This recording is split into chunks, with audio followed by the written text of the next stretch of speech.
how to transfer TikTok draft to a new phone. Hi guys, in this video I will show you how to transfer a TikTok draft to a new phone. First, go to your TikTok.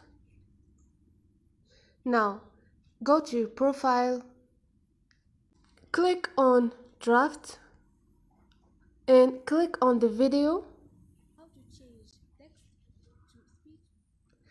and now click on next and click on more options, and if save to device not on, click on it and post the video. Only me post.